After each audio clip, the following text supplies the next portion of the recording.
dia, boa tarde, boa noite. Está começando mais um episódio do nosso podcast Felizes os que ouvem a Palavra de Deus. Aqui Felipe Bezerra, gravando diretamente de Viena. E eu queria ser uma mosquinha em cima desse monte, viu? Queria muito saber o que foi que eles conversaram. Aqui José Ricardo Bezerra, falando de Fortaleza. E este é meu filho muito amado, o escolhido. Escutai o que ele diz, né? Escutai o que ele diz, né? É Exatamente. o Evangelho da Transfiguração, todo segundo domingo da Quaresma, a igreja sempre propõe o Evangelho da Transfiguração. Daí a gente vai comentar aqui por quê. Uhum. E, claro, estamos no ano C, ano Lucas, e o Evangelho é do segundo São Lucas. Ótimo. Então vamos lá. A gente vai ler, pega aí a sua Bíblia, a gente vai ler Lucas 9, 28b a 36. E depois da vinheta, e da leitura, a gente vai explicar esse B aí, que eu acho que é bom a gente falar sobre isso.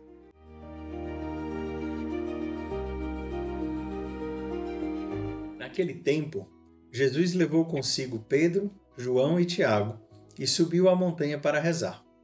Enquanto rezava, seu rosto mudou de aparência e sua roupa ficou muito branca e brilhante. Eis que dois homens estavam conversando com Jesus. Eram Moisés e Elias. Eles apareceram, revestidos de glória, e conversavam sobre a morte que Jesus iria sofrer em Jerusalém. Pedro e os companheiros estavam com muito sono. Ao despertarem, viram a glória de Jesus e os dois homens que estavam com ele. E quando estes homens se iam afastando, Pedro disse a Jesus: Mestre, é bom estarmos aqui. Vamos fazer 3 tendas, uma para ti, outra para Moisés e outra para Elias. Pedro não sabia o que estava dizendo. Ele estava ainda falando quando apareceu uma nuvem que os cobriu com sua sombra. Os discípulos ficaram com medo ao entrarem dentro da nuvem. Da nuvem, porém, saiu uma voz que dizia: Esse é o meu filho, o escolhido. Escutai o que ele diz. Enquanto a voz ressoava, Jesus encontrou-se sozinho. Os discípulos ficaram calados e naqueles dias não contaram a ninguém nada do que tinham visto. Palavra da salvação. Glória a vós, Senhor. Então, todo segundo domingo da Quaresma se lê o Evangelho da Transfiguração de Jesus. E também ele é lido no dia 6 de agosto, é uma data fixa, né? Independente do dia. Agora, lembrando aqui, eu disse independente do dia, mas quando cai no domingo, eu acho que obedece à prioridade do domingo, né? Mas dia 6 de agosto a leitura é do Evangelho da Transfiguração, que tem relação com a Quaresma, tem relação com o batismo de Jesus, né? A voz do Pai, né? A nuvem aqui no Evangelho, a pomba lá no batismo, né? E o Filho. Então é a Trindade aí presente. E tem relações ainda com outras festas do judeu, mas também hoje aqui da igreja, né? A gente vai comentar o 28b, né? Porque tira a primeira parte do 28, o 28a, né? O que é que diz o 28a que a igreja não entrou? Prefere não comentar, né? O que tem aqui lá? Na minha Bíblia tem mais ou menos 8 dias depois destas palavras, tomando consigo a Pedro, João e Tiago, né? Então, a igreja não quer falar desses 8 dias, mais ou menos 8 dias aqui, segundo Lucas, né? E não quer falar porque faz referência à profissão de fé de Pedro, né? E aí tem relação com a messianidade. Jesus, né? Pedro declara Jesus o Filho de Deus, o Messias, o escolhido, e depois mais ou menos 8 dias aí, né? Pois é. O Papa Bento XVI, o Joseph Ratzinger, lá no livro dele também, ele faz muitas considerações acerca desse versículo, né? Desse mais ou menos 8 dias, ou cerca de 6 dias depois, né? Lá em Mateus e Marcos diz que são 6 dias, e aqui em Lucas diz mais ou menos 8. Mas uma coisa está ligada à outra. Entre 6 e 8 aí. São as festas, são 2 festas que o Papa Bento faz referência, né? O Yom Kippur são festas do outono e a festa dos tabernáculos, ou festa das tendas. Das né? tendas. Exatamente, aí Pedro vai pedir lá para Jesus para armar 3 tendas, né? Uhum. Mas Jesus, logo depois, Nem os dois, responde. os dois homens se vão embora e aí não tem mais precisão de arrumar as 3 tendas, né? Mas tem essa relação aí, mas você quer comentar?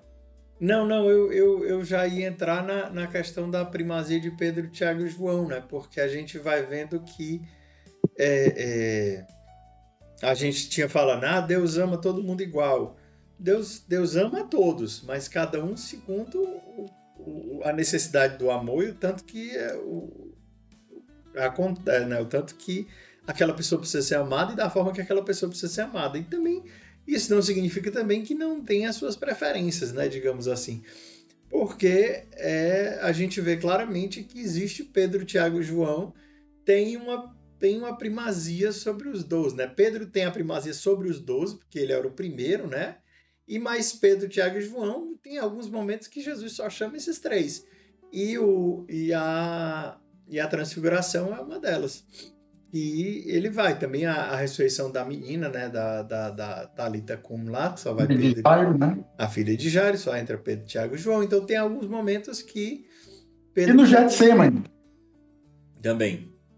O Getsemane. Então, o Papa Bento também fala dessa ligação dos 3 escolhidos aí, Pedro, Tiago e João, no Monte da Transfiguração, aqui que ele não diz qual é, mas a igreja tradicionalmente chamou o Tabor, né? Uhum. A Transfiguração, mas pode ser o Monte Hermon, que é a proximidade lá de Cesareia de Filipe, lá, né? Mas também com o Monte das Oliveiras, que é também outro monte que os 3 são convidados a ver a glória e, no caso aqui, a glória aqui na Transfiguração e lá a agonia de Jesus. Eles presenciam também, né, Jesus rezando e pedindo ao Pai também, se possível, afaste de mim este cálice, né? Então, é uma escolha, sim, mas também em função da missão, né? Eu estava lembrando aí, enquanto você comentava que Sim. Deus tem as suas preferências, mas tem em função também da missão deles, né? É o que eles precisavam ver, exatamente. Eles precisavam testemunhar algumas coisas mais do que os outros porque eles tinham primazias, né? O Pedro como o chefe da igreja, o bispo de Roma, Tiago, que foi o bispo de Jerusalém, e João foi o que ficou mais tempo, né, depois. Tiago era de Jerusalém, não era isso? É o segundo, o Tiago menor, porque o Tiago maior, esse que é irmão de João, ele foi o primeiro mártir, né? O primeiro a ser decapitado, né? Herodes mandou matar Tiago, a espada lá, tá lá no livro dos Atos também. Dois, então, é verdade. É o Tiago maior, que é o Tiago, irmão de João e filho de Zebedeu, e o Tiago menor assim, né? A distinção, mas ele foi bispo de Jerusalém e morreu também apedrejado lá em Jerusalém, né? Se acredita a tradição, antes da chegada dos romanos, né? Já estar na revolta lá judaica, né? Então, no caso, é o príncipe dos apóstolos, né, Pedro, o primeiro a morrer e o último a morrer, no caso, né? O último, no caso, o mais amado também, o discípulo amado, né? O João, o último também, o que Jesus lá no lago de Genezaré, né? João pergunta, e esse? Não, é Pedro que pergunta, e esse? O que é que te importa se eu quero que ele fique até eu voltar, né? E aí se espalha a notícia de que ele não morreria, mas o Evangelho diz claramente que Jesus não disse que ele não morreria, né? Então, os 3 aqui. Mais uma coisa interessante, isso aqui é uma resposta, eu acho assim, que o fato de Jesus estar falando com Moisés e Elias, lógico, vai ter muita coisa, né, que é a lei e os profetas, vai ter outras coisas. Mas é uma coisa também muito prática de resposta a muitos evangélicos que falam que depois que a gente morre, a gente vai dormir e esperar a ressurreição. E primeiro que Jesus fala que vai falar do Deus de Isaac e de Jacó, né, de Isaac, Abraão, Isaac e Jacó, que é o Deus dos vivos e não dos mortos. E aqui, claramente, Moisés e Elias estão muito bem acordados conversando com Jesus. Então, essa tese de estarem dormindo morre bem aqui na Transfiguração. Né? Há uma consciência deles do que está acontecendo, inclusive agora, no momento que está acontecendo. porque eles estavam conversando sobre o que tipo de morte Jesus iria morrer. Ou seja, eles têm um conhecimento maior, assim, profético, no sentido de que ainda vai acontecer, de uma realidade terrena que ainda não se desenvolveu. Por que eu estou falando isso tudo? Porque aqui também está dentro da nossa tradição católica de acreditar na intercessão dos santos, de saber que eles participam de alguma forma misteriosa dessa onisciência divina e tem a consciência suficiente para conversar sobre isso. Então, sim, a gente pode acreditar que eles têm esse diálogo com Jesus no céu, né? Então, assim.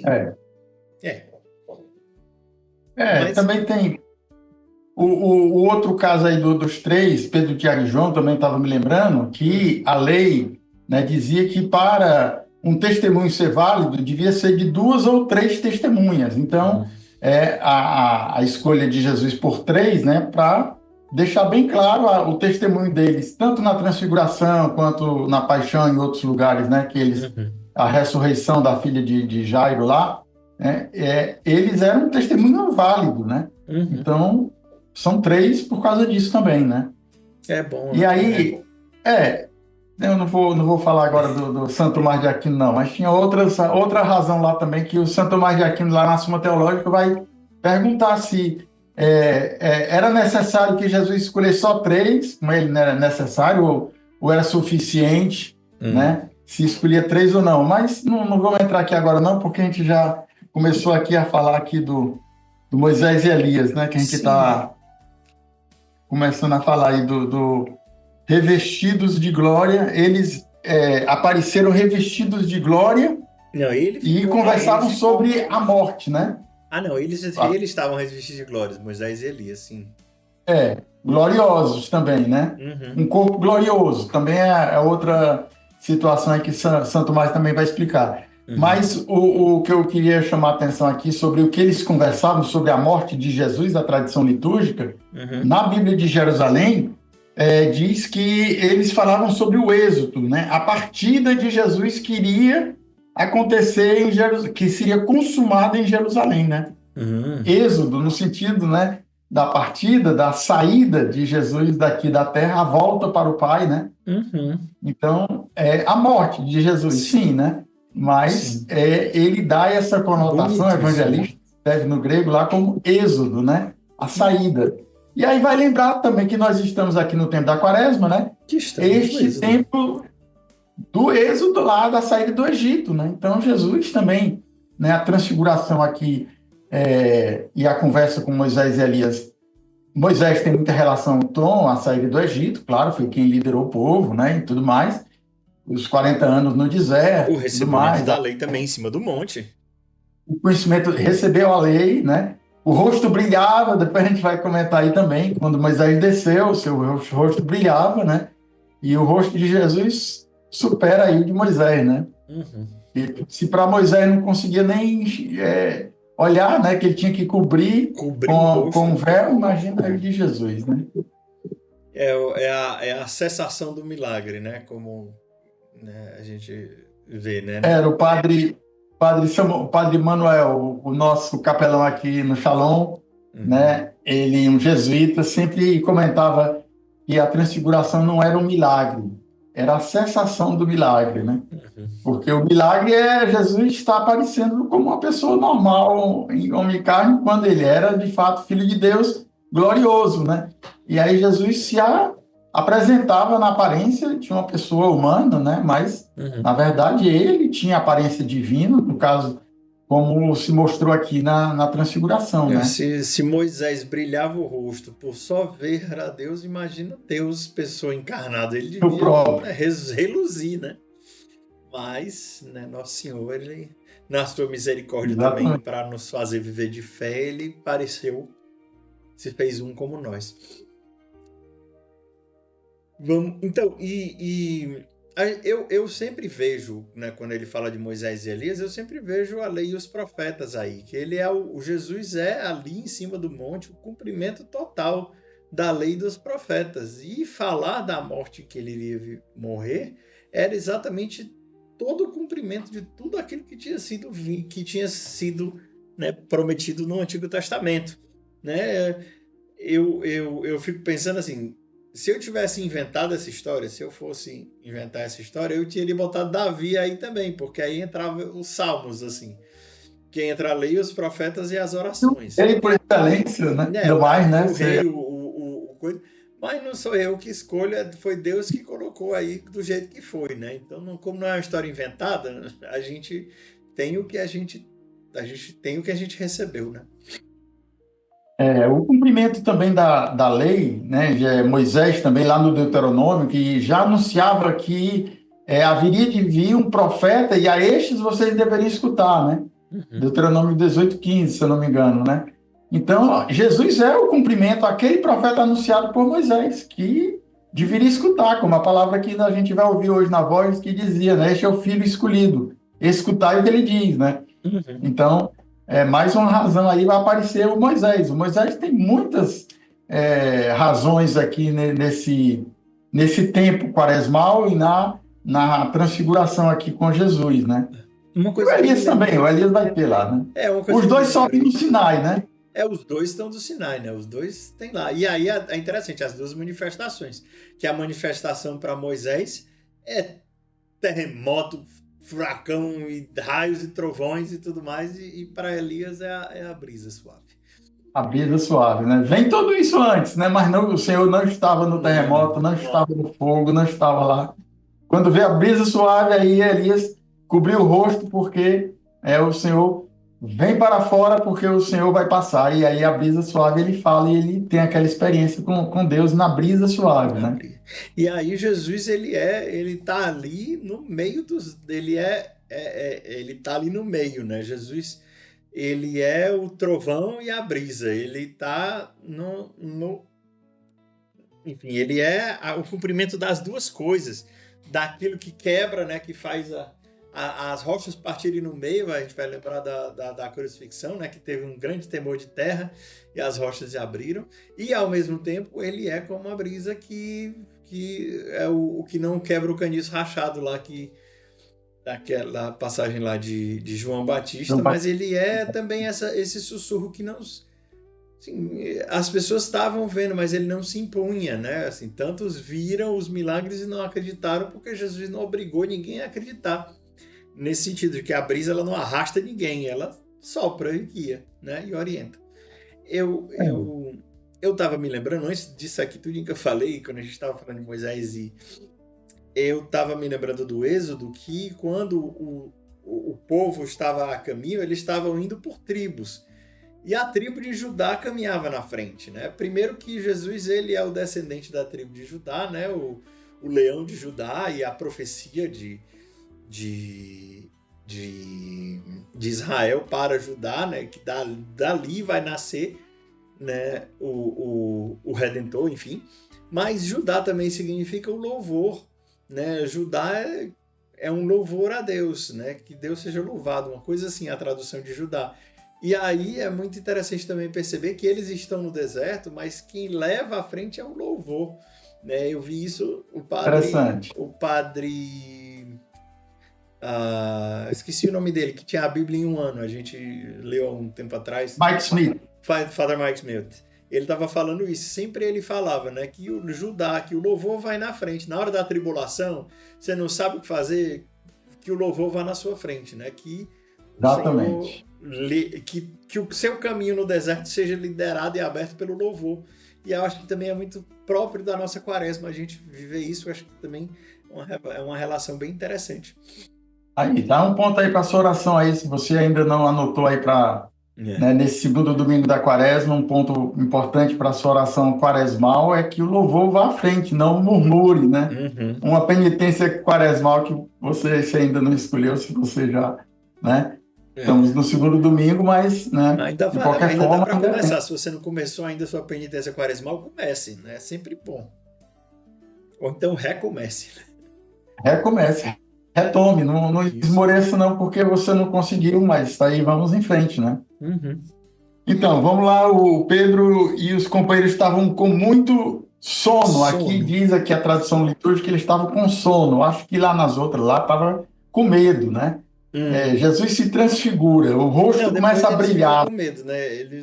Quando Jesus está eles estão com sono primeiro, depois. É, depois, no fim, os discípulos ficaram com medo. Realmente, aqui no fim, antes, né, quando a nuvem chega e a nuvem os cobriu, eles ficam com medo. Mas aqui no começo diz que eles estavam com sono, né? E a Lá no Getsemane também estava referência lá. também igual, estavam com muito sono, estavam adormecidos de tristeza, no caso lá, É, né? a tristeza aí também é uma condescendência aí do evangelista, né? É. Para justificar um pouco aí, mas talvez lá, porque era noite, eles tinham terminado a ceia, tinham bebido vinho e tal, Enchido a barriga, pudesse ele tava com a barriga cheia, tinham tomado muito vinho.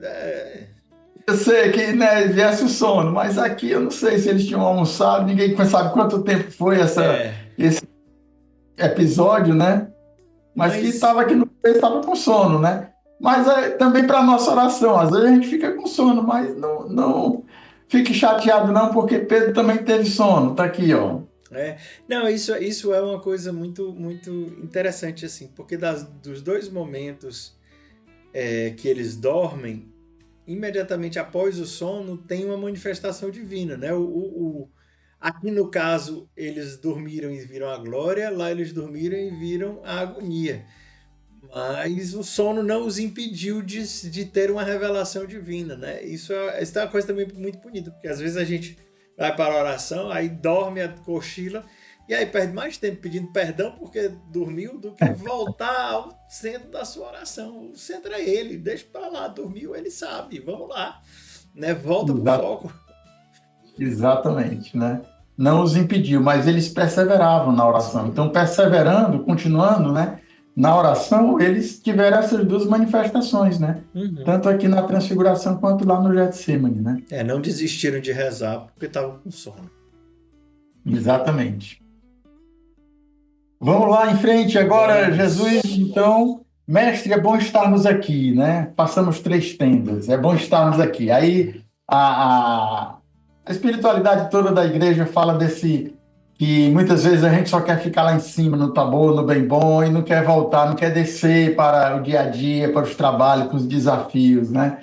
É Uhum. bom estarmos aqui, sim, com certeza é bom estar na oração, na presença com o Senhor, mas depois a gente vai descer, né? Fazer um Mas retiro é gozar da bom. presença, retiro é bom, quem não gosta, quem não, né? Então, não vamos discriminar o Pedro por dizer que é bom estar ali, porque ele realmente expressou o que ele sentia naquela hora. É bom estarmos aqui, né? É por isso que eu gosto de Pedro, porque Pedro fala o que ele está pensando mesmo, ele não se retém, Ó, ele diz mesmo.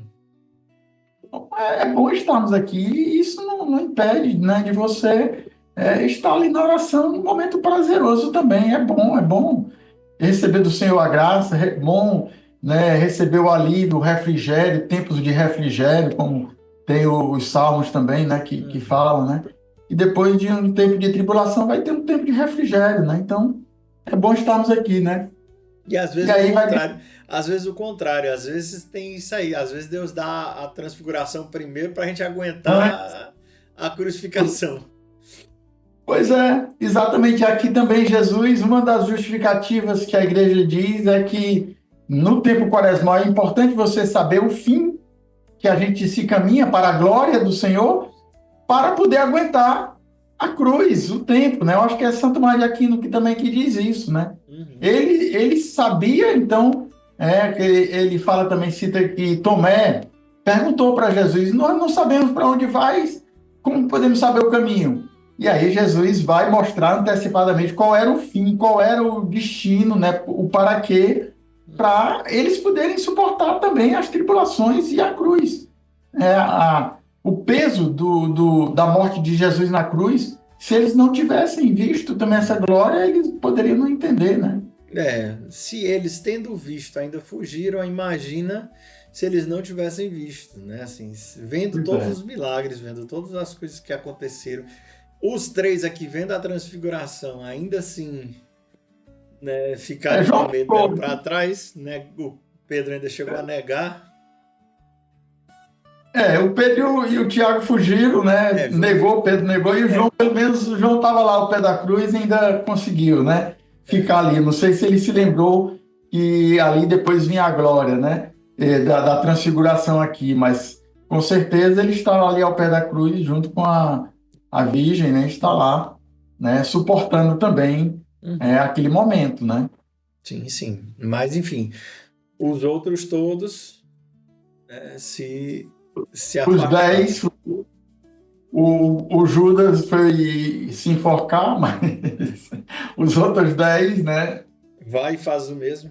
Não, brincadeira. Vamos. Vai tudo faz o mesmo, né? Quem tá pegando aí o pé da letra aí, né? Mas então, Mas sigamos aqui. Como estamos aqui? Quero fazer as tendas. E aí, mas só que ele não sabia o que a gente estava dizendo.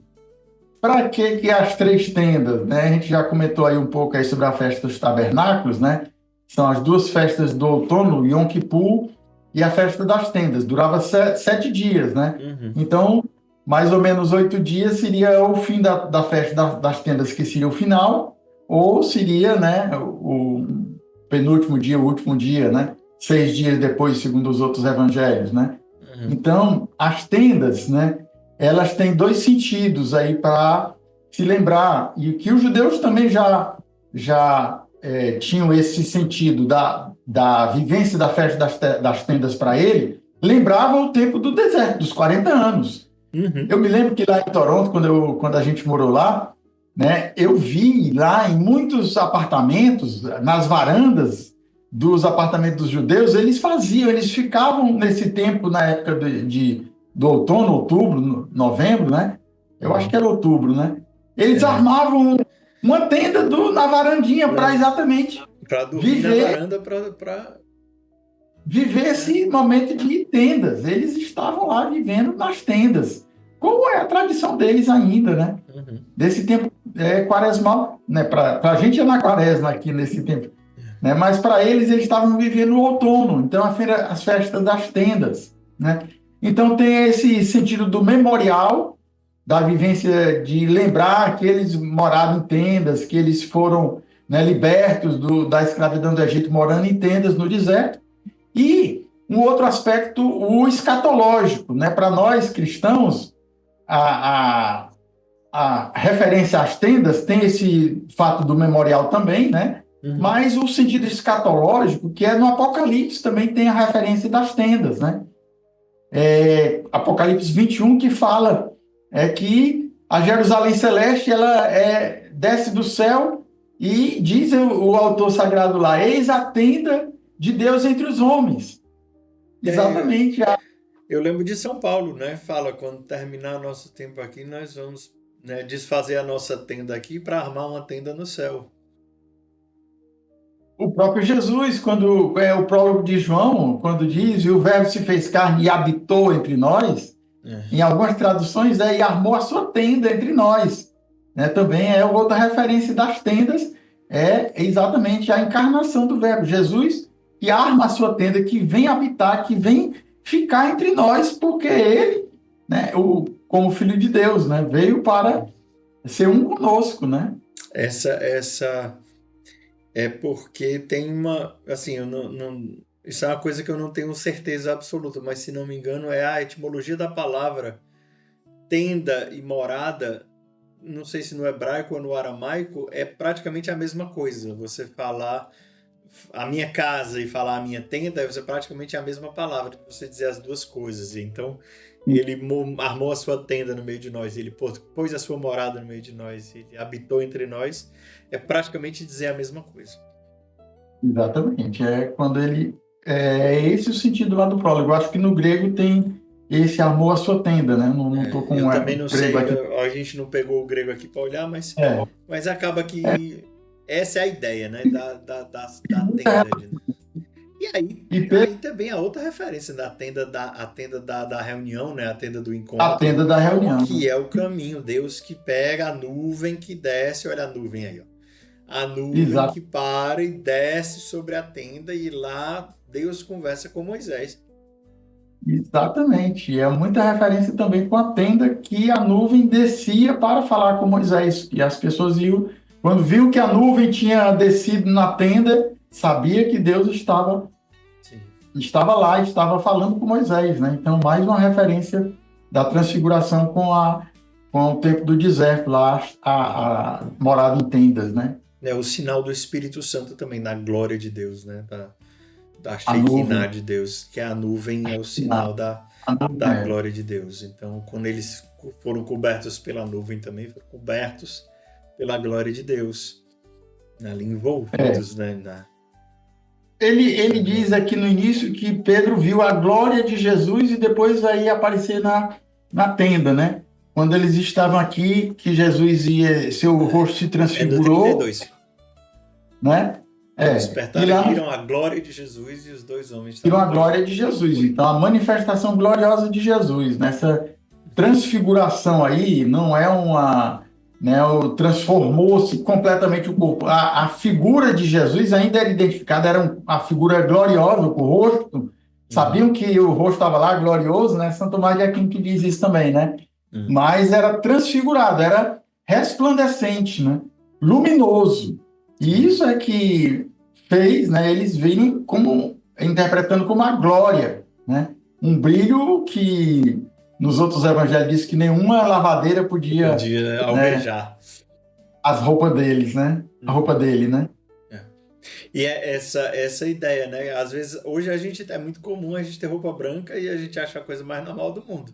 Mas naquela época não era tão simples assim, né? Eles só viam o branco, branco mesmo quando nevava e só. Nada, mas não existia roupa branca, né? E aí a Exatamente. roupa, não, olha, essa roupa tá bem branquinha, era um bege, era aqui, ó, cada cor desse mapa aqui atrás de mim era essa. Esse aqui era para eles a roupa branca, certo? Então, para quando Jesus apareceu de roupa branca, muito provavelmente é a roupa branca como nós estamos hoje, né? Como nós vemos hoje, que para eles já era um milagre extraordinário, porque não existia, né, uma roupa branca daquele jeito. Para a gente hoje a gente tá, né, o branco mais branco da propaganda de todo sabão. Todo Enfim, sabão lava mais branco, né? todo sabão de em pó, sabão líquido lava mais branco do que todos os sabão de roupa. Mas enfim, é só para a gente entender também o que eles estavam querendo dizer ali naquela hora, porque primeiro era muito impressionante também. E não só isso, não era só a roupa que ficou branca, né? Jesus brilhou, né? Jesus resplandeceu, a glória de Deus apareceu, não era, né? Não foi só a Exatamente. roupa que ficou branca, não. Exatamente. Na transfiguração de Jesus, é o rosto que ficou brilhoso, luminoso, né? E Glorioso aqui aí, né?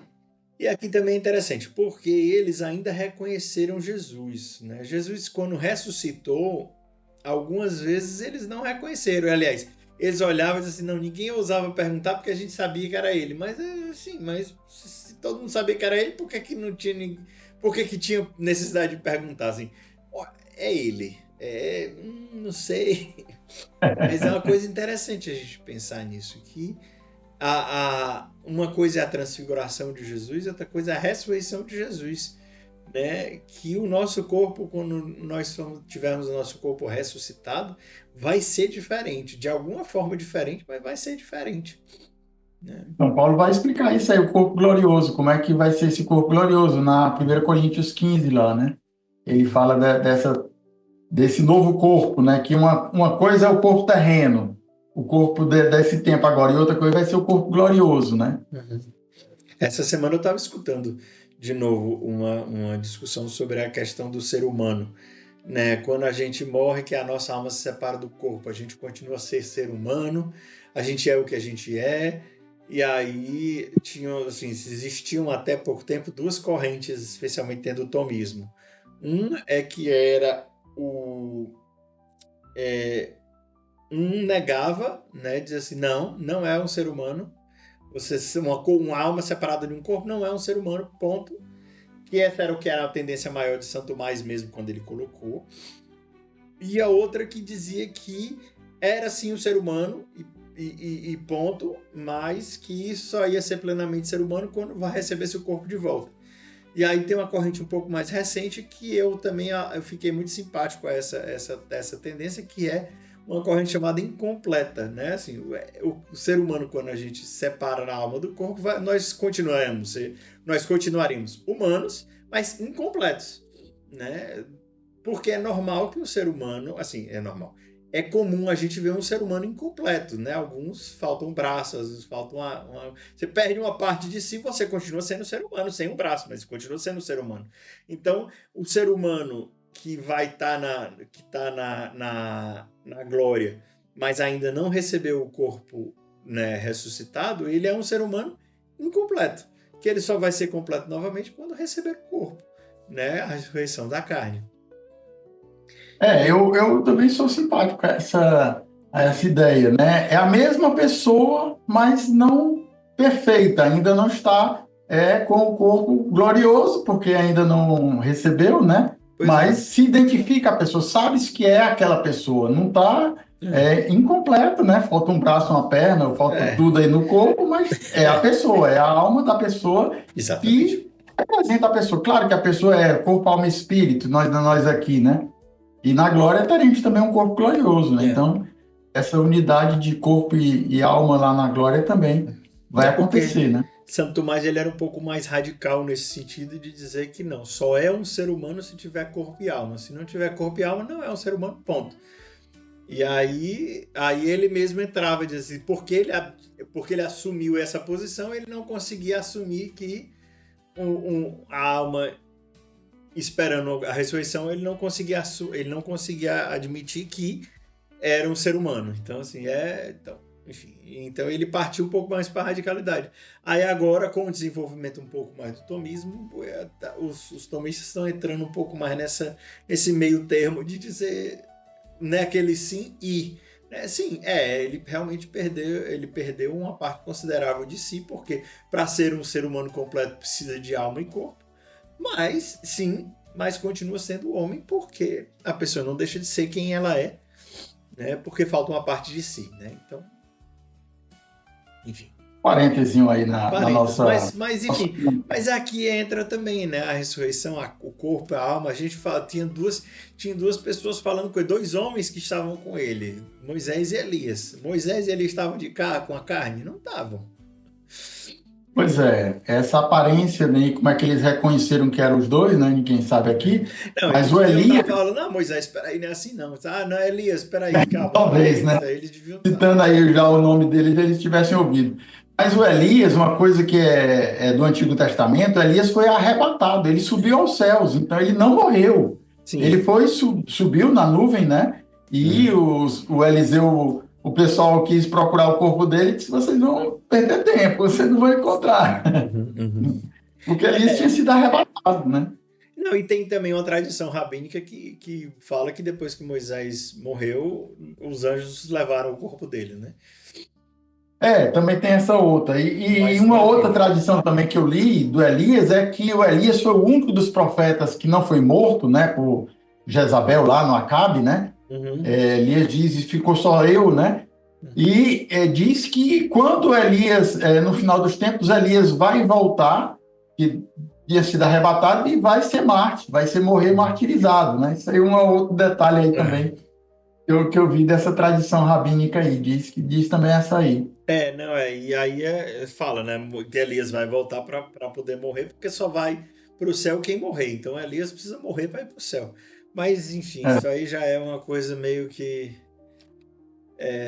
Enfim. É outro parênteses aí que a gente não vai entrar aqui E no não é detalhe. tradição da igreja, né? Isso aí É, é uma outra tradição. e no outro evangelho, os apóstolos perguntam, né, sobre Elias, por que que diz que Elias deve voltar antes do Messias aparecer? Aí Jesus diz que João Batista era o Elias que devia vir, né?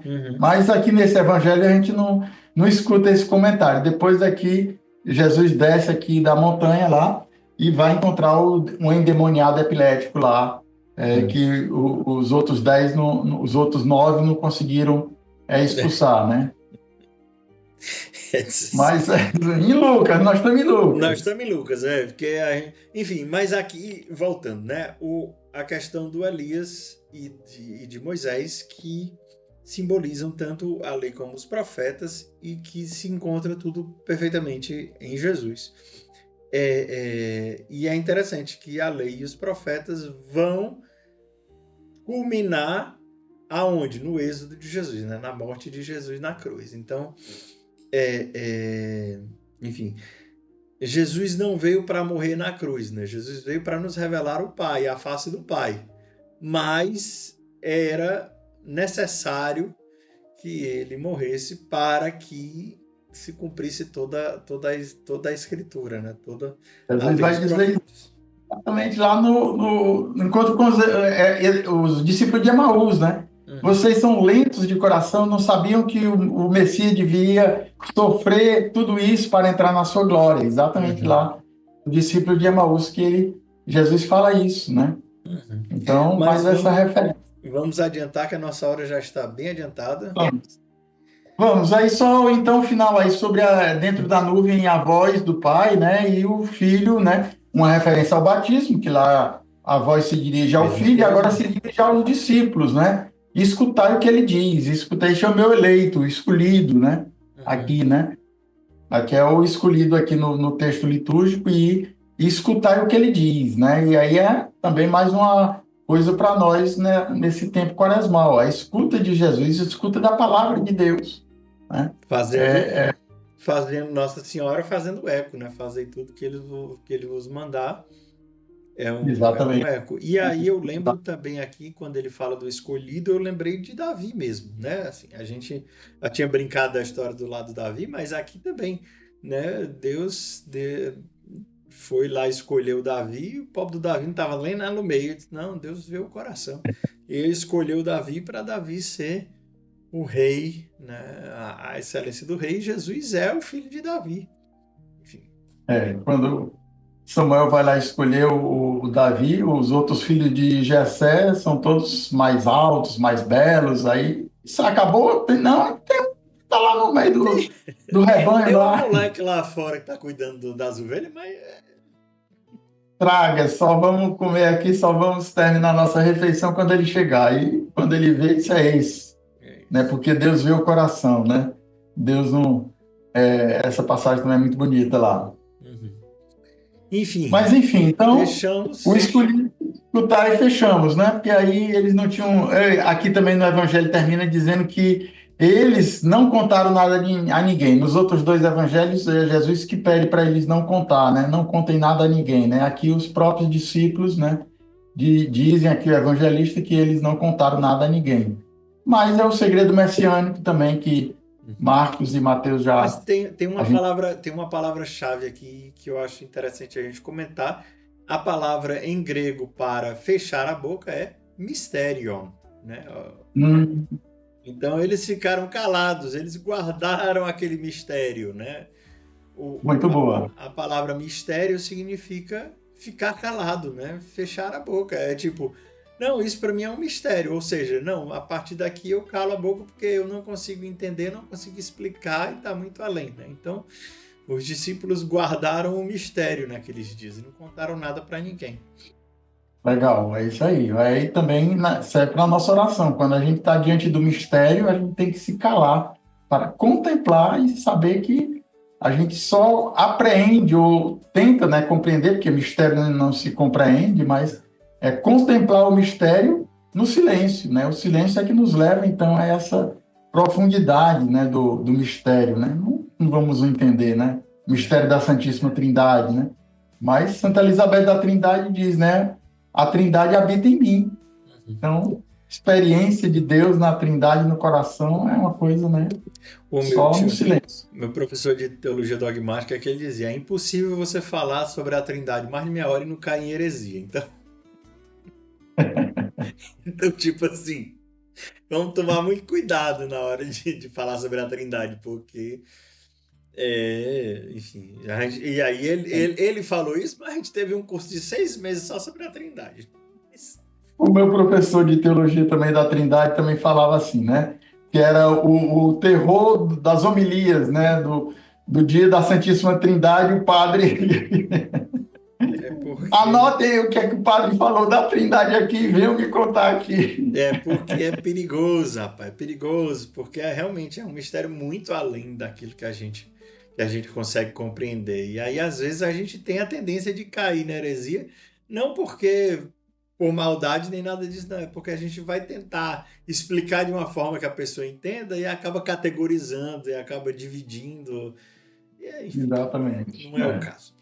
Mas Pois é, mas aqui o Evangelho fala exatamente dessa experiência, né? A voz do Pai, a nuvem que é o Espírito e o próprio Filho que é Jesus que está lá. Então, é uma manifestação, uma epifania aí de Deus aí, né? A manifestação da Trindade nesse Evangelho.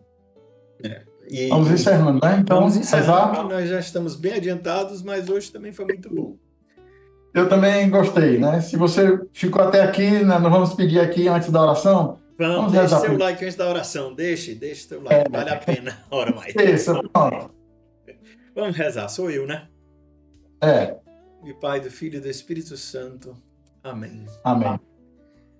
Senhor, nós começamos essa oração invocando teu nome, o teu nome como Trindade, Pai, Filho e Espírito Santo. Te pedimos, Senhor, que enche o nosso coração com esse mistério. Perceber a tua paternidade sobre nós, abraçarmos a salvação do teu Filho e cheios, plenos do teu amor, que é o Espírito Santo, nós possamos transbordar de amor, de evangelização, de amor à tua palavra. Te pedimos, Jesus, dá-nos a graça de ter na nossa mente, no nosso coração também sempre a certeza do final, do céu, da tua glória, para que sempre tendo a certeza do teu amor por nós e da tua recompensa final, nós possamos perseverar até o fim, Senhor, porque nós sabemos que quem perseverar até o fim será salvo.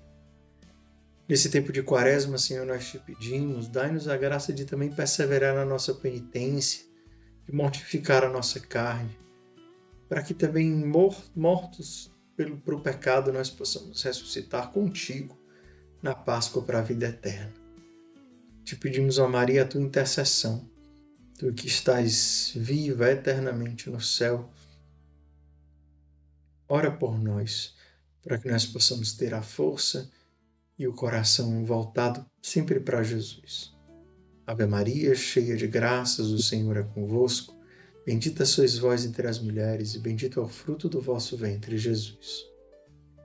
Santa Maria, Mãe de Deus, rogai por nós, pecadores, agora e na hora de nossa morte.